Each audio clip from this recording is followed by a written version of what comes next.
Hi friends, అందరూ బాగున్నారా? నేను చాలా బాగున్నానండి. చూడండి, ఈరోజైతే ఓట్స్ దోశలు అయితే వేసానండి. మార్నింగ్ టిఫిన్ కింద అయితే చాలా టేస్ట్గా ఉంటాయండి. అలాగే లంచ్లోకి అయితే ఇలా సొరకాయ ముక్కలు అన్నీ వేసి పులుసు అయితే చేశానండి వెజిటేబుల్స్తో.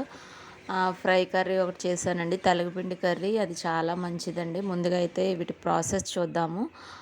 ముందుగా నా ఛానల్ నచ్చితే అయితే మీరు లైక్ చేయండి, షేర్ చేయండి, సబ్స్క్రైబ్ చేయండి ప్లీజ్. అయితే ఓట్స్ దోశలు అయితే ముందుగా అయితే ఓట్స్ 2 కప్పులు అయితే తీసుకున్నానండి. వాటిలో 1 కప్పు మనకి ఉప్మా రవ్వ ఉంటుంది కదండి, ఆ రవ్వ వేసి అయితే ఒక హాఫ్ అన్ అవర్ నానబెట్టుకున్నానండి. తర్వాత అవైతే మిక్సీ జార్లో వేసి ఇంకా ఇలా మిక్సీ పట్టుకుంటున్నాను చూడండి.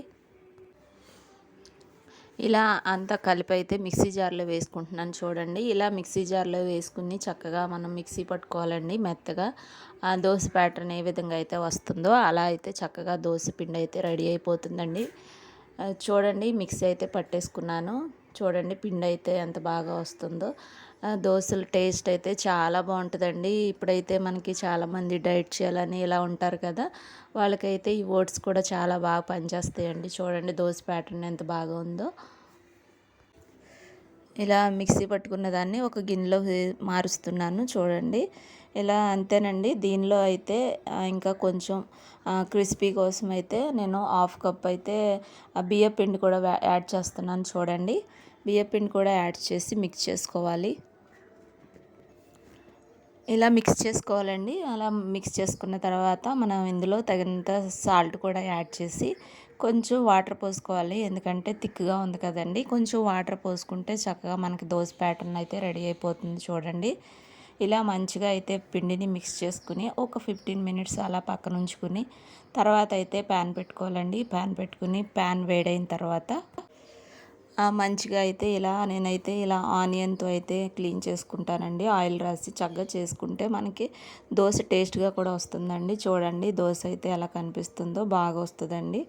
టేస్ట్ కూడా చాలా బాగుంటుందండి ఓట్స్ దోశలు అయితే. ఇదిగో చూడండి, నేనైతే వేసాను. చక్కగా మంచిగా వస్తాయండి. టేస్ట్ కూడా చాలా బాగుంటాయి. హెల్దీ కూడా అండి. ఇవి ఎవరైనా తినొచ్చు ఓట్స్ దోశలు. షుగర్ పేషెంట్స్ కూడా ఓట్స్ దోశలు తింటే చాలా మంచిదండి. చూడండి, నేను ఇలా అయితే వేసి ఇందులోకి అయితే చట్నీగా అయితే నేను ఆవకాయ ఉంది కదండి, దానిలో పెరుగు యాడ్ చేశాను. ఆవకాయ పచ్చడిలో పెరుగు యాడ్ చేసి అయితే మా పిల్లలకి ఇచ్చేసానండి. నెక్స్ట్ అయితే తెలగపిండి కర్రీ కోసం అయితే ఇలా ప్యాన్ పెట్టుకున్నాను. ప్యాన్ వేడైన తర్వాత ఆయిల్ వేసానండి. అందులో తిరగముద్దు దినుసులు వేస్తున్నాను చూడండి. అలాగే కొంచెం పోపు దినుసులు కూడా వేసానండి. మినప్పప్పు వేసాను. అలాగే వెల్లుల్లి ఎక్కువ వేసుకుంటే మంచిదండి. నేను కొంచెమే వేసాను. అలాగే 2 పచ్చిమిర్చి కూడా వేసుకోవాలి. ఇవన్నీ మంచిగా ఫ్రై అవ్వాలండి.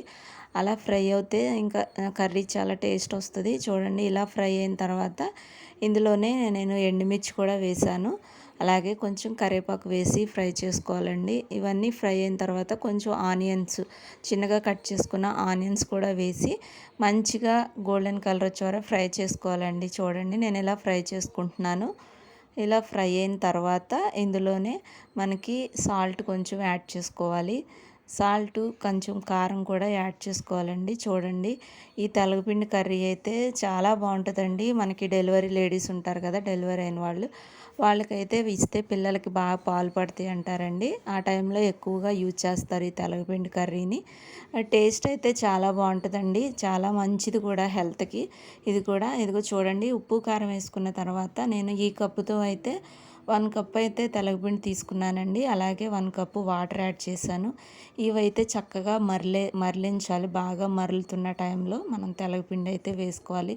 చూడండి ఎంత కలర్ఫుల్గా ఉందో కదా, టేస్ట్ కూడా అలాగే ఉంటుందండి. ఇలా చూడండి ఎలా మరులుతుందో. ఇలా మరులుతున్నప్పుడైతే నేను తీసుకున్న 1 కప్పు తెలగపిండి కూడా యాడ్ చేసుకున్నానండి. ఇలా మంచిగా మిక్స్ చేసుకోవాలి. మంచిగా మిక్స్ చేసుకున్నప్పుడు ఈ వాటర్ అంతా ఇంకిపోయి చాలా దగ్గర పడుతుందండి తెలగపిండి. ఇది బ్లాక్గా ఉందనుకుంటున్నారేమో, ఇదైతే నేను బ్లాక్ నువ్వులదండి తెలగపిండి. వైట్ కూడా ఉంటుంది. నేనైతే బ్లాక్ తీసుకున్నాను. ఇది కూడా చాలా మంచిదండి మన హెల్త్కి అయితే. చూడండి, ఇలా దగ్గర పడిపోవాలండి. దగ్గర పడి చాలా టేస్ట్గా ఉంటుంది. ఈ తెలగపిండి కూరని తెలియని వాళ్ళైనా ఒకసారి ట్రై చేయండి. చాలా బాగుంటుందండి. టేస్ట్ కూడా చాలా బాగుంటుంది.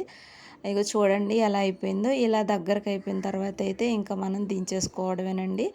ఈ ఇది కూడా చాలా టేస్ట్‌గా ఉంటది. మా పిల్లలు కూడా ఇష్టంగా తింటారు ఈ కూరనైతే. చూడండి ఇదండి ప్రాసెస్ అయితే. మీకు గాని నచ్చితే ప్లీజ్ అండి నా ఛానల్‌ని సబ్స్క్రైబ్ చేసుకోండి, లైక్ చేయండి, షేర్ చేయండి. కొంచెం గ్రోత్ అవ్వడానికి హెల్ప్‌గా ఉంటది. అలాగే ఈరోజు సొరకాయ పులుసు కూడా చేశానండి. అన్ని ముక్కలు వెజిటబుల్స్ వేసి. ఇంకా ఇదండి ఈరోజైతే. సొరకాయ పులుసు కూడా చాలా బాగుంటుందండి. ప్రాసెస్ అయితే నేను వీడియో తీయలేకపోయాను. మీకు కానీ నా ఛానల్ నచ్చితే ప్లీజ్ అండి లైక్ చేయండి, షేర్ చేయండి, సబ్స్క్రైబ్ చేయండి. థ్యాంక్ యూ సో మచ్ అందరూ.